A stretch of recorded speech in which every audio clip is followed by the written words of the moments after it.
gente faz isso.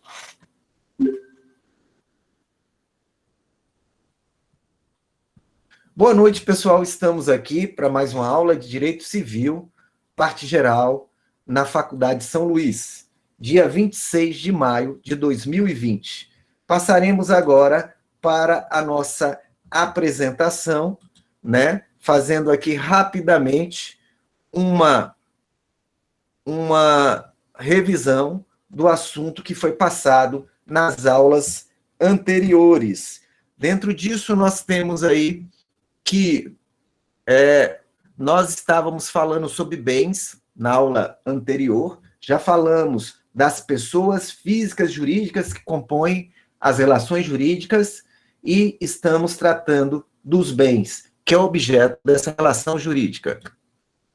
Dentro disso, nós vimos algumas noções preliminares, conceitos, classificações e paramos basicamente em bens móveis, né?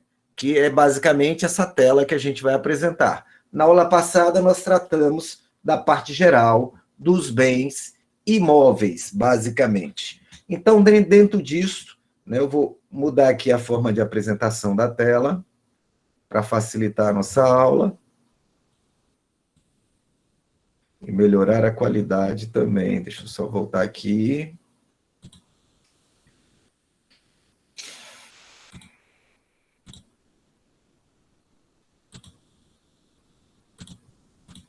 Apresentando a tela inteira para ficar com a definição melhor.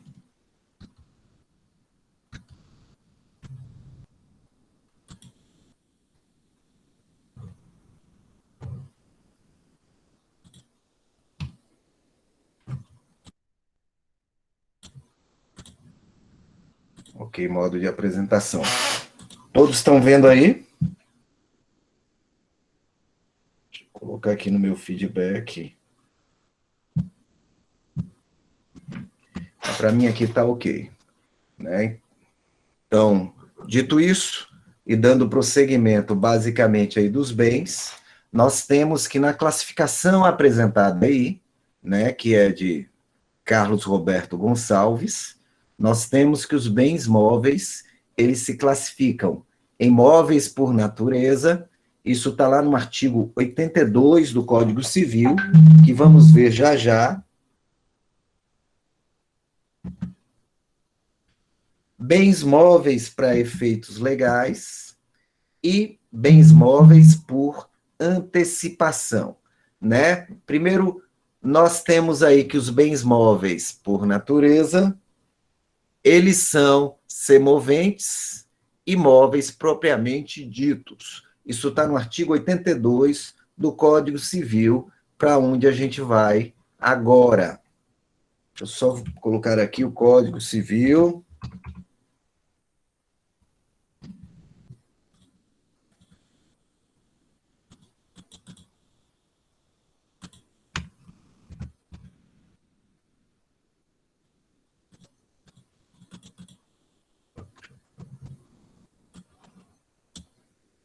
Deixa eu aumentar o tamanho da letra.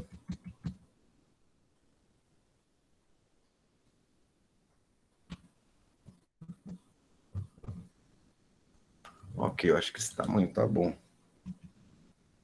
Então, segundo o artigo 82 do Código Civil, são móveis os bens suscetíveis de movimento próprio ou de remoção por força alheia, certo? Sem alteração da substância ou da destinação econômico-social, certo? Então, vejam que temos aqui, o próprio artigo 82 diz, né, que tem dois tipos de bens móveis, os que têm movimentos próprios e os que são removíveis por força alheia. Nesse sentido aí, basicamente, voltando para aquela classificação, são os semoventes e os móveis propriamente ditos. Deixa eu voltar para aquela classificação, né, semoventes e os móveis propriamente ditos. Semoventes são aqueles suscetíveis de movimento próprio, né? Um exemplo disso seria um cavalo, por exemplo, certo? De outro lado, nós temos os móveis para efeitos legais.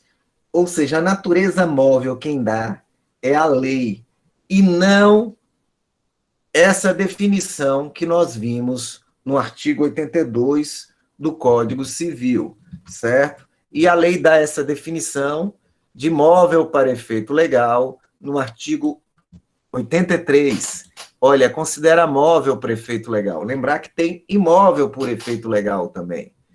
As energias que têm um valor econômico. Alguém me dá um exemplo aí de uma energia que tenha valor econômico?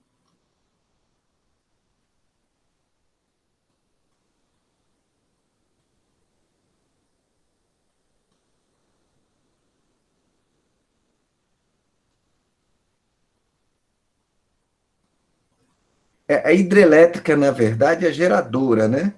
A energia seria a energia elétrica, tá?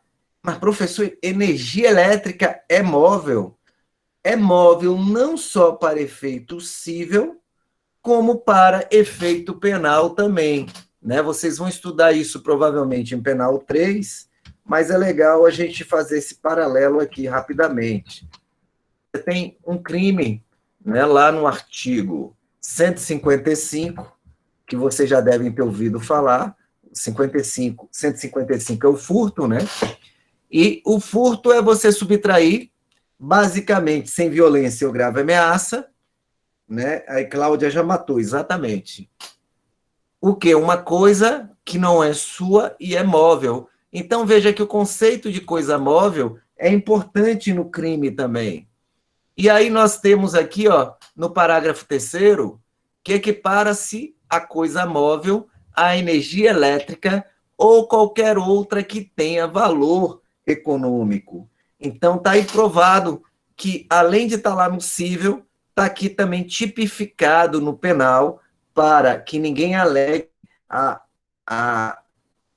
ausência de aplicação do princípio da legalidade e, dentro dele, o subprincípio da taxatividade, pela ausência de tipicidade, né, em relação a essa expressão. Voltando para cá, então, também são direitos móveis. Deixa eu só baixar aqui um pouquinho o meu celular, que tem alguém desesperado aí me mandando mensagem, está aparecendo aqui, pronto, apaguei. Horário de aula não é horário de mensagem. Então, vamos lá. Né? Os direitos reais sobre móveis e ações correspondentes, certo?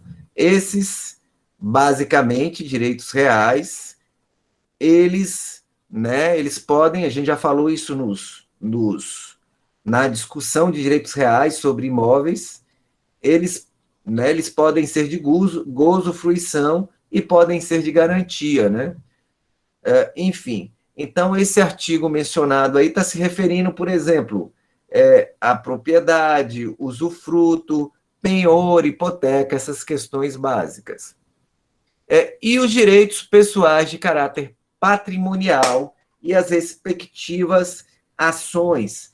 Aí está falando basicamente do direito obrigacional, aquele que o inadimplemento gera apenas a obrigação de reparar o dano com juros e correção monetária, responsabilidade contratual, basicamente, certo? Mas por que ele é chamado de direito pessoal e obrigacional, professor? Porque se você ganhar, né, o processo de conhecimento, reconhecendo a obrigação, quem responde por ela são os bens gerais do devedor. Se o devedor não tiver bens, o que é que acontece, galera?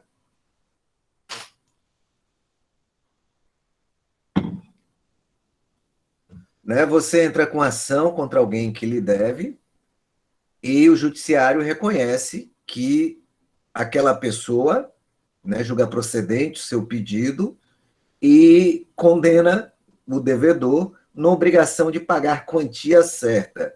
De regra, quem responde é o patrimônio. Única exceção hoje é o inadimplemento de pensão alimentícia. Né? Mas eu volto a perguntar, e depois você entra com execução para cobrar a dívida com juros e correção monetária, e o devedor não paga, né? E se o devedor não paga, quem é que responde pela dívida dele? São os bens do devedor, certo? E se o devedor não tem bens, o que é que acontece?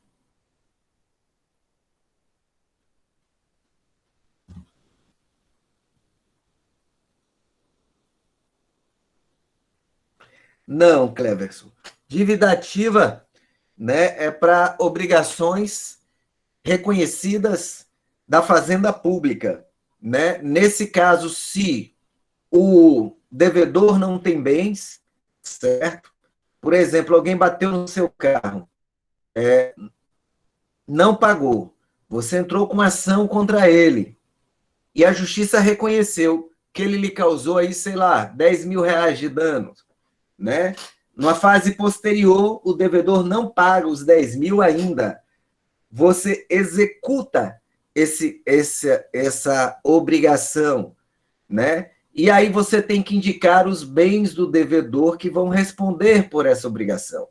Se o devedor não tiver bens, ou os bens que tiver forem impenhoráveis, você não vai receber nada, né? Continua sempre vigilante, procurando bens, mas não recebe nada.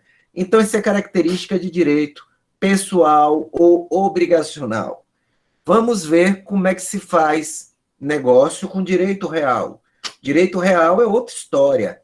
Se o devedor não paga a sua dívida, quem responde, né, o direito real de garantia que eu estou falando, quem responde, né, se no futuro você for buscar o seu ressarcimento da obrigação, quem responde é o patrimônio do devedor que foi previamente afetado para essa dívida. Vocês já perceberam quando vocês pegam um empréstimo, uma caixa econômica, né? Sistema financeiro de habitação, qual é a primeira coisa que eles te pedem para dar um empréstimo? Que vocês deem um imóvel de garantia, não é isso? E um imóvel livre, né? Inclusive tem avaliação do seu imóvel, verifica se tem alguma pendência. Um empréstimo, que é o mútuo, um contrato de mútuo, que é obrigacional, ele só sai se tiver atrelado a uma garantia real em cima disso. E a garantia vai ser, basicamente, né, varia, mas normalmente vai ser a hipoteca. E por que hipoteca?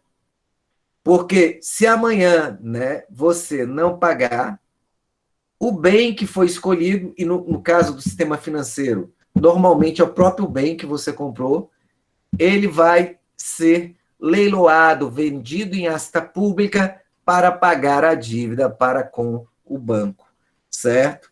O fiador já seria uma obrigação pessoal, viu, Alex? Né? Porque o fiador também pode não ter bem, certo? E como bem disse o Hugo, né?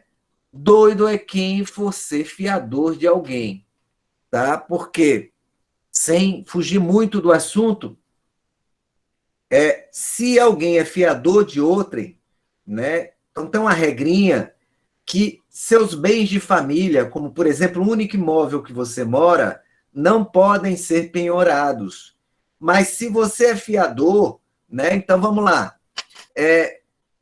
Eu alugo um apartamento e coloco Alex como fiador, certo?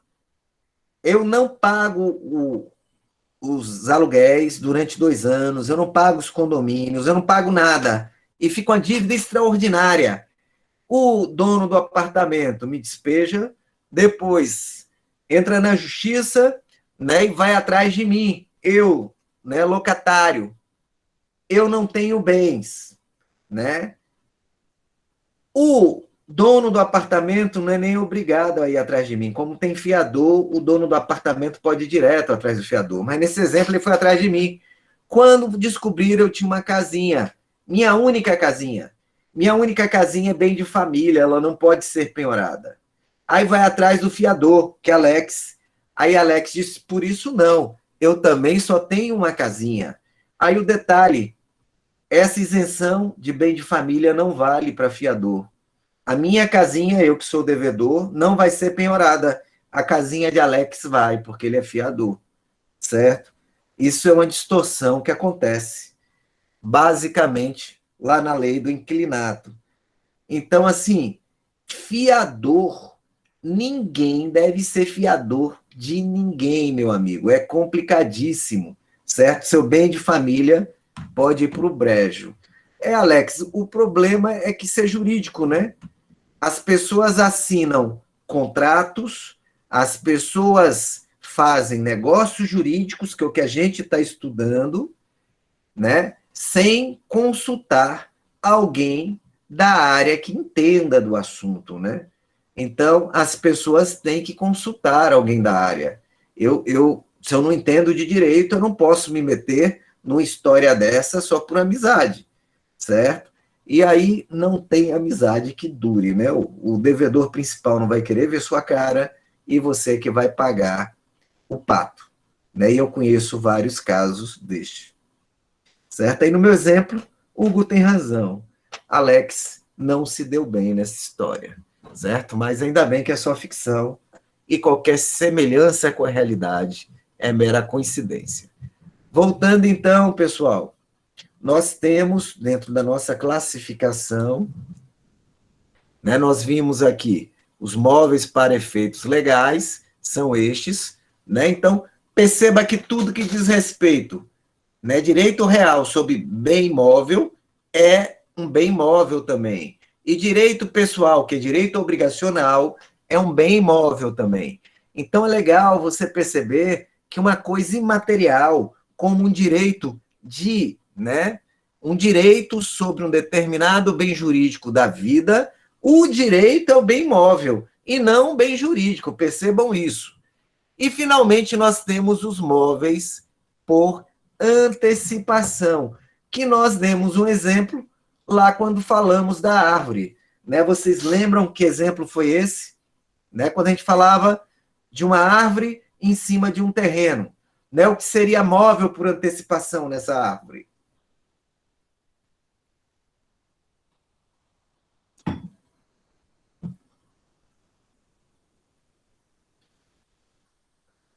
O móvel por antecipação seria a própria árvore, se ela, desde o início, foi destinada ao corte. Um exemplo, uma plantação de eucalipto para corte. Né? Embora o eucalipto, agregado ao solo ali artificialmente, é um bem imóvel, né? Artificial, se ele já é destinado ao corte para venda posteriormente, ele é móvel por antecipação e pode ser negociado como tal. Também é móvel por antecipação, né? Frutos ainda não colhidos da árvore, ok? E aí, dentro disso, né, em frutos, entendam tudo que é frutos. A gente vai estudar frutos mais na frente. Mas isso não é só fruta, viu, gente? Isso abrange safras e outras questões, porque existem frutos industriais e frutos naturais e outros tipos de frutos que a gente vai ver. Isso, Cleverson. E esta venda não é a venda de um bem imóvel, é de um bem móvel. Tem diferença aí, ser móvel ou imóvel, Cleverson? Né? Tem algumas diferenças, pessoal.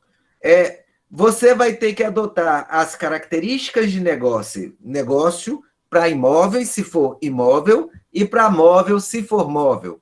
Sim, professor, mas dê um exemplo. Né? Por exemplo, um contrato que diga respeito a bem imóvel, ele tem que ser por escritura pública, é mais formal, é solene, né? Se for um contrato sobre bem imóvel, pode ser até verbal.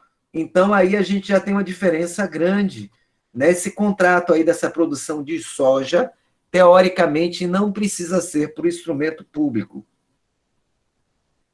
Certo, Renata? Tranquilo, tá? Então, é basicamente isso. Dúvidas?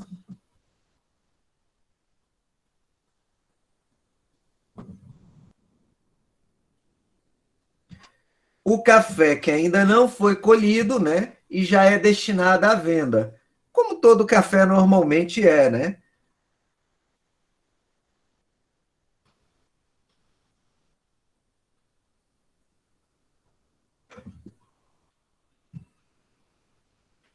Né? Aí, interessante, Hugo. O café não colhido é móvel. E o pé de café é o quê?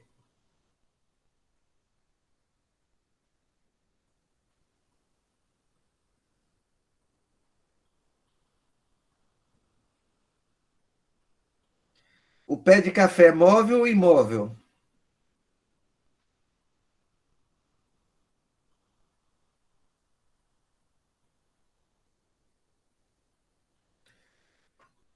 Lembrem da aula passada, viu? Teoricamente você está correto, né? Porque pé de café não se destina ao corte, certo? Mas vamos lembrar da aula passada, quando for árvore. Lembra que eu disse para vocês ligarem o alerta vermelho, que a árvore sempre é complicado, né? Árvore pode ser imóvel por acessão natural, pode ser imóvel por acessão artificial, árvore pode ser móvel por antecipação, Edilma, só se for destinado ao corte. Né? Por isso que eu digo para o Hugo que depende, mas ele acertou, porque café, basicamente, nunca é destinado ao corte, o pé de café, né? O que é destinado ao consumo é o fruto do café. Então, por isso que o Hugo acertou. O fruto é móvel e o pé de café é imóvel. Mas sempre que fizerem essa pergunta para vocês, e for uma planta, for uma árvore, tome cuidado. Né? Porque você quer ver, Edilma, você estaria certo se eu dissesse que o pé de café está plantado num vaso. Né? O que é difícil, mas não é impossível. Então, a gente tem que ver as circunstâncias antes de definir se uma árvore, se uma fruta, né, é móvel ou imóvel. Ok, pessoal? Seguindo.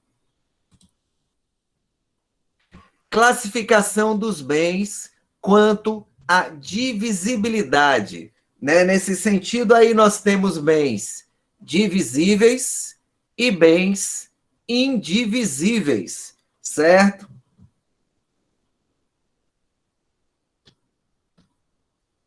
Só que tá faltando aqui um detalhezinho, viu, galera?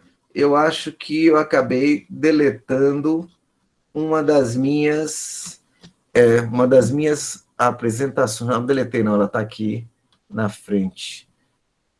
Tem que falar aqui de bens fungíveis e consumíveis antes de passar para divisíveis. Então, pegando essa telinha de referência, a gente falou de bens imóveis na aula passada. Nessa aula, a gente falou de bens móveis, certo? E antes de eu falar de bens divisíveis e indivisíveis, eu tenho que falar de bens fungíveis, infungíveis e consumíveis e inconsumíveis. Mas, professor, por que, que no esquema só tem bem fungível e consumível? Porque o Código Civil, na verdade, ele estabelece o conceito do que é consumível, o conceito do que é fungível. E, nesse sentido, né, você tem que descobrir a contrário o senso. Se fungível é isso, infungível vai ser a interpretação contrária a isso. Certo? Então, vamos começar pela ordem do código aqui, com bens fungíveis. Né? Nesse sentido, esta definição, esse conceito, ele está no artigo 85, ó, bens fungíveis e consumíveis. São fungíveis os móveis, né? Então, fungibilidade é um conceito que, de regra, se aplica a bem móvel. São fungíveis os bens móveis que podem substituir-se por outro na mesma espécie, quantidade e qualidade, né? Espécie, qualidade e quantidade. Alguém me dá um exemplo de um bem que pode ser substituído por outro da mesma espécie, quantidade e qualidade? Cleverson já está ali. Metal precioso, dinheiro, cereais. Islânia, dinheiro. Perfeito, gente, né? Mas me permita, né? Você, Cleverson, Islânia, estão corretíssimos, né? Porque vocês estão me dando aí a característica natural desses elementos, certo? Então, eu vou pegar a coisa mais absurda aqui, deixa eu ver. Gênero alimentício, Coca-Cola. né? Uma Coca-Cola, ela é fungível, né? Dentro disso que Slane e Cleverson estão falando. Professor, por que uma Coca-Cola é fungível? Porque se eu pagar hoje, né, no lanche, uma Coca-Cola aí para a Islânia, né, daqui uma semana, quando a Islânia for pagar para mim uma Coca-Cola, ela pode pagar com outra Coca-Cola, né, do mesmo tamanho, do mesmo volume, né? Uma coisa vale pela outra, né? Uma garrafa, né, de 300 ml de Coca-Cola é igual a qualquer garrafa, teoricamente, de 300 ml de Coca-Cola. Mas lembrem-se de um detalhe importante, né? Pela questão da destinação dada pelo proprietário, certo? Nós vamos ter, basicamente, pela destinação dada pelo proprietário, nós podemos ter que uma Coca-Cola se torne infungível, certo? E como é que é isso aí que a gente vai fazer uma Coca-Cola ficar infungível, pessoal? Alguém me dá aí uma dica? Rafael, já já eu respondo a sua observação.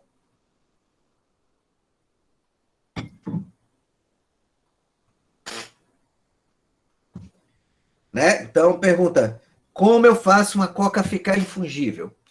Digamos que a Coca-Cola, né, diga que teve uma edição especial de Coca-Cola KS, daquelas de garrafinha de vidro, né, que é muito rara de encontrar, certo? E eu consegui achar lá, pela numeração de fabricação, a garrafinha número 1 dessa série, certo? E, né, tem doido para tudo, né? No mundo, tem gente que é apaixonada por Coca-Cola, né? Inclusive no sentido de não só consumir, mas gosta da marca. Enfim, e aí isso, em vez de virar um bem de consumo, se torna um bem colecionável. E aí Islânia me pede a minha Coca-Cola número 1, KS, para ela mostrar aos amigos. E aí o que, que acontece? Islânia não me devolve essa Coca-Cola. Islânia diz, olha, como Coca-Cola é um bem fungível, eu estou lhe dando uma outra qualquer, né? Aí não pode. Nessa Coca-Cola, ela não pode ser substituída por outra. Então, perceba que é possível, de acordo com a destinação, mudar um bem de fungível para infungível, certo? Então, Ligiane foi perfeita, né? É a questão de coleção, por exemplo. Voltando aqui para Rafael, né? Então, o exemplo que eu dei de fungibilidade, que foi na lanchonete da São Luís, Islânia pagou uma coca para mim, né? E na semana, eu paguei uma coca para Islânia, e algumas semanas depois ela me pagou uma coca, na mesma qualidade, espécie e quantidade. Só que subiu o preço dessa Coca-Cola, certo? Sei lá quanto é uma coca. Foi R$ 4. Quando Islânia foi pagar para mim, já era R$ 5. Isso altera aí a fungibilidade da Coca-Cola?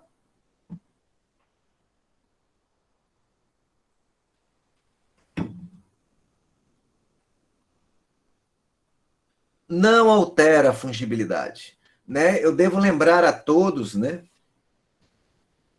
que dentro da formação inicial da coletividade, como é que se conseguia bens da vida? Hoje a gente usa dinheiro, né? Mas antigamente, embora hoje use em pequena escala, né, nos primórdios, como é que se conseguia bens da vida numa coletividade? Qual era a forma? Já que não existia dinheiro no início. O que era usado para fazer essa coisa de adquirir bens que eu preciso para comer, para vestir, né? Como que isso era feito? Exatamente, Cláudia e Cleverson, através da troca e do escambo, né? E qual é a característica da troca? A característica da troca, ela mostra bem essa coisa da fungibilidade. Por isso que o dinheiro é um bem, por natureza, fungível, né? Mas volta a dizer, se eu tenho ali a primeira nota de R$ 1, né, embora ela ainda esteja em circulação e se torne um item de coleção, eu estou transformando ela num bem infungível, certo? Mas perceba, escambo e troca né? Foram as primeiras formas.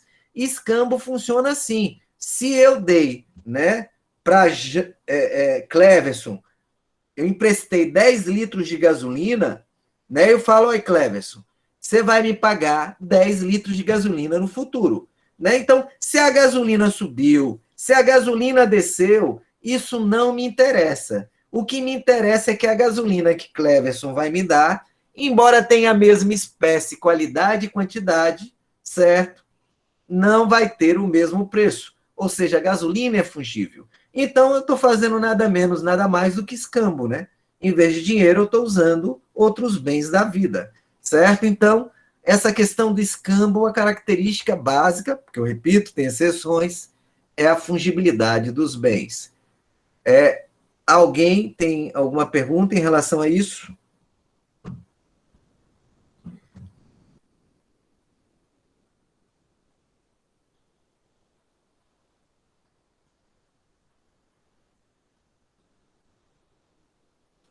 Né? Só tem um nomezinho pomposo, né? Que quando eu empresto a alguém um bem fungível, dizendo, olhe, essa garrafa aqui de Coca-Cola é especial, é da minha coleção. Você está pegando também como colecionador e vai ter que me devolver essa garrafa. Né? Então, pela vontade das partes, eu estou transformando uma Coca-Cola de fungível em infungível. Né? Isso tem um nomezinho em latim, né, que é comodato ad popam vel ostentationem, né, que ficaria digitado desse jeito aqui. Deixa eu colocar para vocês.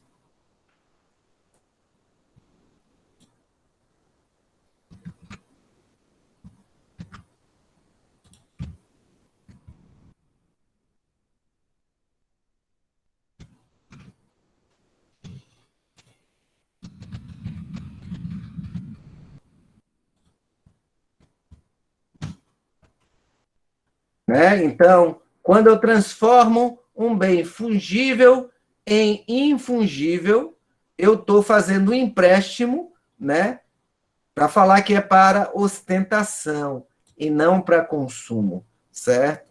Então, é basicamente o que esse latim aí está se referindo. Dando prosseguimento, o nosso próximo ponto são os bens divisíveis, não, desculpe, os bens consumíveis e inconsumíveis. E, de novo, eu volto aqui para o código. Vamos para a tela, né? Deixa eu achar meu mouse. Artigo 86. São consumíveis, né? De novo, uma característica de bens móveis. Os bens móveis cujo uso importa destruição imediata da própria substância, sendo também considerado aqueles destinados à alienação. Então, eu tenho dois tipos, né, de bens consumíveis. Aqueles que, por sua natureza, são consumíveis, porque quando você utiliza, você destrói a substância. Então, vamos pegar aí uma maçã, né? Pronto, o Hugo já pegou aqui, né? Alimento, né? Alimento é bem consumível, sem dúvida nenhuma. Eu uso, eu destruo a substância dele, certo?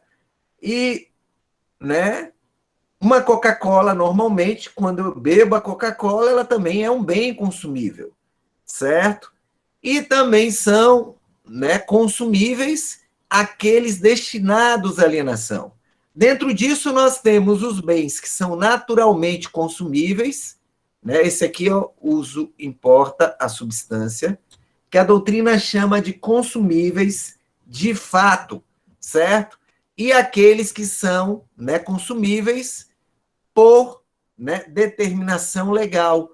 E qual é a determinação legal? A destinação para o comércio, né, para alienação. Né? E alguém consegue me dar um exemplo desse aqui, de um bem consumível, que ele teoricamente não é consumível, mas como é destinado a, né, ao comércio, ele se torna um bem de consumo. Alguém consegue me dar um exemplo?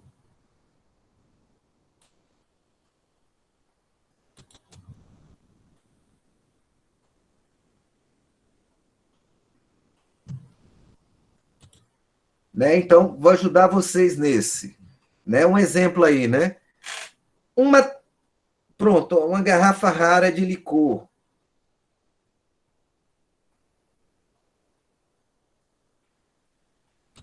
Não, na verdade, Hugo, você está tentando transformar ele em infungível, não em consumível, certo? O consumível é aquele bem móvel, né, destinado à alienação. Então, vamos ver um exemplo bem simples. Uma TV tela plana no G Barbosa, para venda, certo? Né? Qual é o conceito de um bem consumível de fato, né? Sua utilização implica na destruição da sua substância.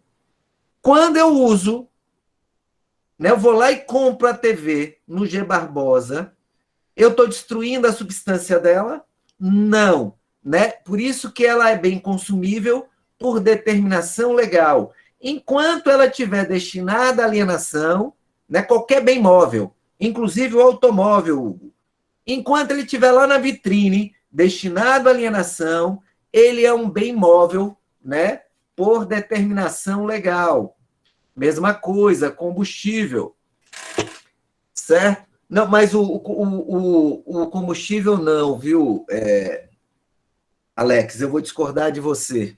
O combustível, na minha opinião, ele é consumível por natureza. Né? Quando eu uso combustível, eu destruo ele. Veja a televisão. Né? Você comprou a televisão, ela está na sua casa. Né? Quando você usa a televisão, você não destrói a substância dela. Então, a televisão na sua casa não é um bem consumível. A televisão só era um bem consumível até ser vendida para você. Depois que ela foi para sua casa, ela é um bem inconsumível. Veja que muda a natureza. Certo? Um relógio raro. Um relógio raro, se tiver à venda, certo? Ele vai ser infungível e consumível. Ok, Cleverson? Né? A raridade do relógio afeta mais a fungibilidade.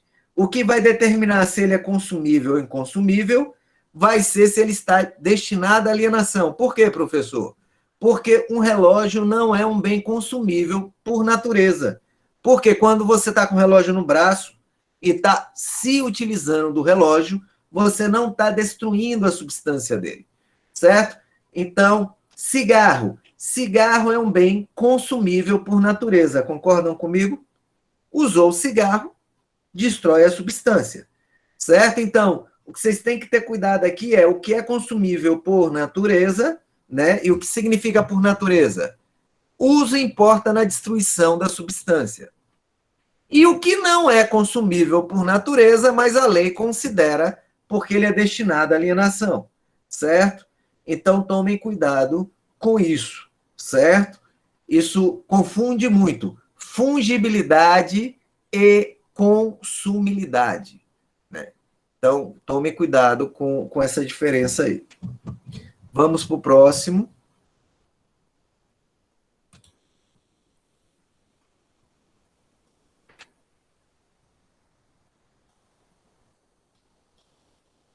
Na verdade, consutibilidade, né? Estou corrigindo aí o que foi colocado, né? E agora sim, a gente vai para a divisão de bens divisíveis e indivisíveis, certo? Mas antes de entrar nessa divisão, nós vamos dar a nossa paradinha técnica aí, parando aqui a gravação, vamos dar um intervalo